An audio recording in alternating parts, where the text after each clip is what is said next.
حضرت جناب سیدنا سری سختی رحمت اللہ علیہ فرماتے میرا دل سخت ہو گیا تھا، میں بڑا پریشان رہتا تھا۔ حضرت معروف کرخی رحمت اللہ علیہ کی بارگاہ میں کئی دفعہ عرض کی، میں نے کہا بابا میں اس کا کیا کروں، یہ سخت ہو گیا، مہینوں ہو گئے یہ اللہ کے خوف میں نہیں رویا، سالوں بیت گئے حضور کی نعت سن کے نہیں رویا، اب تو کتنا وقت گزر گیا ہے، اسے مدینے جانے کے لیے بھی رونا نہیں آتا، حضور یہ سخت ہو گیا ہے، کوئی رحمت کی نظر ہو، خشکی سی آ گئی ہے، عجیب سی میل چڑھ گئی ہے۔ فرماتے کئی دفعہ میں نے خواہش کا اظہار کیا، ایک دن نا عید کا دن تھا تو حضرت معروف کرخی نے ایک چھوٹا سا بچہ انگلی کے ساتھ لگایا ہوا تھا، تو حضرت آ رہے تھے، تو میں نے کہا حضور آپ کدھر سے آ رہے ہیں، یہ بچہ کون ہے؟ فرمانے لگے یتیم ہے۔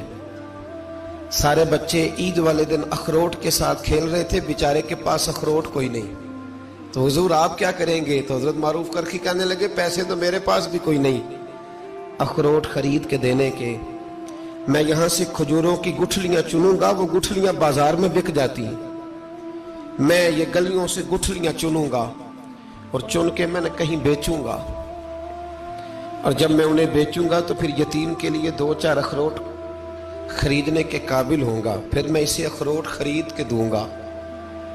پتہ نہیں کہاں کی بات سنا رہا ہوں میں آپ کو، اور پتہ نہیں کہاں کا ذکر کر رہے ہیں بابا جی۔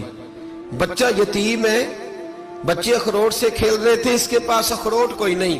بابا آج کا پیر تو معرفت کی بات کرتا ہے، تو یتیم کے لیے گٹھلیاں چننے چلا ہے۔ آج کا پیر تو کہتا ہے میں اے سی والے کمرے میں بیٹھ کے تمہیں بڑا عرش کے اعلیٰ کی بات بتاؤں گا، یتیم کے لیے گٹھلیاں چننا، مدرسے کے طلباء کی نوکری کرنا، یتیموں کا، غریبوں کا، ان مجبوروں کا خیال کرنا، یہ تو رواج ہی نہیں ہے آج کا۔ بابا تو کیا کہانی سنا رہا ہے؟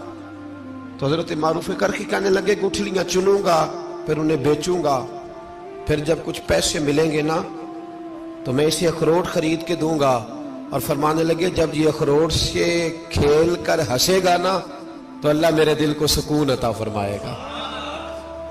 میں گٹھلیاں چننے جا رہا ہوں، میں مزدوری کرنے، تیری تلاش میں پھرا میں جنگل، پہاڑ اور دشت میں۔ تو حضرت سری سختی فرماتے ہیں میرے گھر میں پیسے تھے، میں نے کہا حضور اگر یہ نوکری مجھے مل جائے تو میں غلام جو ہوا، اگر مجھے دے دے یہ نوکری تو میں نہ کر لوں؟ فرمانے لگے تو کر لے۔ فرماتے میں اس یتیم کو پہلے گھر لے گیا، وہاں سے میں نے پیسے لیے، پھر بازار لے گیا، کپڑے خریدے، اس کے لیے ٹوپی خریدی، پھر میں نے اسے 2 کھجوریں کھلائیں، پھر اخروٹ خرید کے دیے۔ حضرت سیدنا معروف کرخی کہتے ہیں اس کو میں نے چیزیں دے کے نا، وہ بچہ تھا، بچے ہی ہوتے ہیں، میں نے جب اسے اخروٹ دیے تو وہ دوڑنے لگا، میں بھی ہلکا ہلکا پیچھے چلنے لگا۔ فرماتے ہیں وہ جا کے بچوں کے گروہ میں مل گیا، وہاں درجنوں 20 بچے کھیل رہے تھے، وہ مل گیا، وہ کھیلتا رہا۔ آپ فرماتے ہیں لوگوں اس دن میرے رب نے میرے دل کو اپنے قرب کی لذت بھی عطا کی، اور میرا دل تھا میرے سینے پر ساری رات، تھا میرے سینے میں میرا دل، پر ساری رات میرے نبی کے قدموں کا طواف کرتا رہا ہے۔ اب نہ لگ گیا ہے، پاک ہوئے تے پاک بھی ملدا ہے، اے بنا پاکوں پاک نہیں ملدا۔ سادے وجود نو تون دے نالوں اکو تولا ٹکڑا دل دا، دل لگا کے، دل لگ جائے تو پھر وہ لگ جاتا ہے۔ آپ یقین کریں لگتا ہے تو مزہ دیتا ہے، اور جب تک لگتا نہیں پھر کوئی بھی کیف سرور حاصل۔ امام زین العابدین رضی اللہ تعالیٰ عنہ مولا علی شیر خدا کے پوتے، امام حسین کے صاحبزادے، سیدہ پاک کی پیاری نسل، امام زین العابدین گھر میں نماز پڑھ رہے، ذرا غور کرنا بات پہ، گھر پہ نماز پڑھ رہے تھے، گھر میں آگ لگ گئی۔ جب آگ لگی ہے تو پھر شور بھی ہوتا ہے، کچھ لوگوں نے شور مچایا، آگ آگ آگ، دور دراز سے لوگ دوڑے، آپ کا ایک چھوٹا بچہ بھی پاس سویا ہوا ہے، آگ لگ گئی، شور ہو رہا، دور دراز سے لوگ پانی لے کے دوڑ رہے ہیں، آگ بجھائی جا رہی، امام صاحب نماز پڑھ رہے ہیں۔ حکم ہے کہ ایسی ایمرجنسی دیکھو تو نماز توڑ دو، پر اس کے لیے جو دیکھے ہی نہ، جسے سوجے ہی نہ ہو کیا رہا. امام زین العابدین پڑھتے رہے. نماز مکمل ہوئی تو آپ کی زوجہ کہنے لگی اللہ آپ پہ رحم کرے, گھر میں آگ لگ گئی تھی, سارا محلہ, سارا گاؤں, سارا شہر ٹوٹ پڑا, بچہ سویا ہوا تھا, آپ نے توجہ ہی نہیں کی. تو آپ فرمانے لگے ہلکی سی بن بناہٹ ہوئی تھی میرے کانوں میں, پر میں اللہ کی نماز پڑھ رہا تھا, پر میں اپنے رب کی, میں اس کی نماز پڑھ رہا تھا. تیرے عشق کی انتہا چاہتا, تیرے عشق کی انتہا چاہتا, تیرے عشق کی انتہا چاہتا. میری سادگی دیکھ کیا چاہتا ہوں, ذرا سا تو دل ہے مگر شوخ اتنا, وہی لن ترانی سنا چاہتا ہوں. مجھے کیا خبر ادھر کیا ہو رہا, ادھر میں تو اس کے ساتھ میرا تعلق تھا, میں تو اللہ کی بارگاہ میں حاضر تھا, مجھے کیا پتا. بی بی کہنے لگی آگ لگ گئی تھی. تو فرمانے لگے بھلی مانس چپ کر, تم دنیا کی آگ بجھا رہے تھے, میں جہنم کی آگ بجھا رہا تھا. تم لوگ اپنے شور میں تھے تو میں اپنے ذائقے میں. الذین هم فی صلاتہم خاشعون, فرمایا یہ لوگ اپنی نمازوں میں عاجزی کر, دل لگا کے کرتے ہیں جو کرتے ہیں.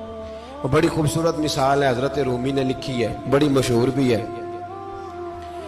ایک نمازی نماز پڑھ رہا تھا, میری طرح کا نمازی.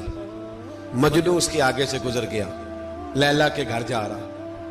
تو نمازی اتحیات پہ تھا, اتنی دیر میں اس نے بھی نماز مکمل کر لی. تو پیچھے سے جا کے مجنو کا گریبان تھاما, کہنے لگا شرم نہیں آتی, تجھے مسئلے کا نہیں پتا, نمازی کے آگے سے نہیں گزرنا چاہیے. تو کہنے لگا یار معاف کر دو. مجنو کہنے لگا معاف کر دو, غلطی ہو گئی. حالانکہ شہزادہ تھا, پر معافیاں کیوں مانگ رہا ہے؟ اس لیے کہ کسی سے دل جو لگ گیا ہے, عاجزی آ گئی. ان کے چل یار معاف کر دے, تیری مہربانی. نمازی ناراض نہ ہو جائے.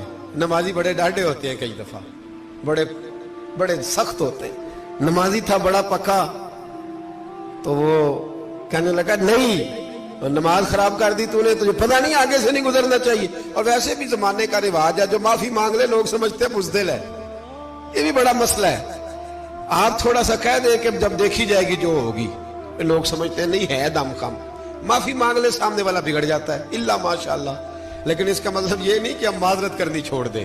وہ اگر بری عادت پہ ہے تو ہم نے اپنی اچھی عادت کو قائم رکھنا ہے. تو کہا جناب معاف کر دے. تو نمازی کہنے لگا نہیں تجھے عقل نہیں ہے, نمازی کے آگے سے نہیں گزرنا چاہیے. پھر مجنون نے بڑی بات کر دی. پھر ایک عاشق نے عاشقوں والا جملہ بولا. پھر ایک محبت کرنے والے نے بڑی بات کی, کہنے لگا یار نمازی, میں تو معافی مانگ رہا ہوں, تو نہیں دے رہا, چل ایک سوال کا جواب ہی دے دے کہ میں تو عورت کے عشق میں جا رہا تھا, مجھے تو نظر نہیں آیا کہ تو نماز پڑھ رہا ہے. میں تو بی بی کے عشق میں تھا, مجھے تو نظر نہیں آیا. تو بتا, تو رب کے عشق میں تھا, تو مجھے کیسے دیکھ رہا تھا, میں تجھے کیسے نظر آیا, حالانکہ تو اللہ کے عشق میں کھڑا تھا. مالک حقیقی کی محبت میں تیری میرے اوپر نظر کیسے پڑ گئی, میں تو عورت کے عشق میں تھا. اب نمازی صاحب شرمندہ ہو گئے. مجنو کہنے لگا آج کے بعد جب رب کی بارگاہ میں کھڑے ہونا نا, تو والذین آمنوا اشد حبا للہ, پھر نماز کے لیے نہیں, اس کے پیار میں بھی کھڑے ہونا, دل لگا کے.